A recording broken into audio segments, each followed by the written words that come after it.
SpeedLock firing pins and chrome silicon springs. We're going to talk about the firing pins. So we have the three styles of firing pins. We have the Remington, the Mauser, and the Model 70.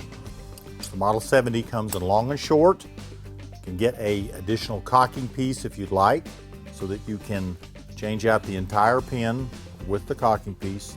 Instructions come with it. And you tune this cocking piece to fit the length of your claw extractor or your push feed setup. The Remington comes in a long and short. You can get a complete firing pin assembly for a Remington. That looks just like this. Of course, we have a long Remington pin and a short Remington pin.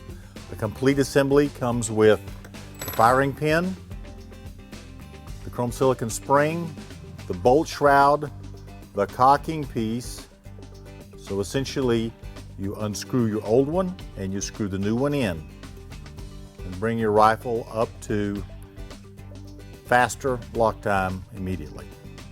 These firing pins are made of the 70 series aluminum on the back and anodized red, and 4000 series steel on the front. Typically, if you have a firing pin and you replace it with one of these, this firing pin will weigh less than half of the factory original. Coupled with a new chrome silicon spring, you can typically knock at least a millisecond off of your lock time with the Remington, and probably up to 3 milliseconds off your lock time with a Mauser. They'll have a slight amount more protrusion than a factory pin, which doesn't hurt. There's no safety issues involved with that. What it's doing is it's actually decreasing the lock time a slight amount more. All three of these come with a engineered to that pin chrome silicon spring. That chrome silicon spring is designed to be slightly more powerful than a factory original, but once it is installed in the rifle and it is under load, so the spring would be compressed for the approximate a year's period of time, it will exhibit about 1 coil less overall length. So if you had one of these that had been compressed and one that hadn't, it'd be just about a coil shorter. But at that point in time, and it will continue with that sort of a set for the rest of its life, so it means it's not going to get much shorter or lose much more of its striker energy. But at that point in time, after a year, it will be hitting the primer with the specified ounces of strike that a factory spring or their factory bolt firing pin rifle comes with. Let's talk about chrome silicon springs for a moment. We're going to assume that both of these started out the same length. One was a music wire spring and one was a chrome silicon spring. We put them both in a Remington 700, so we would load them. They would have some compression on them. And we just stuck both of them in the corner. After the period of a year, we took them out. We disassembled them. The chrome silicon spring would be about a coil shorter, an overall free length, than its original predecessor. Let's assume that we taped identical springs to the stock of each gun, okay, when we did this.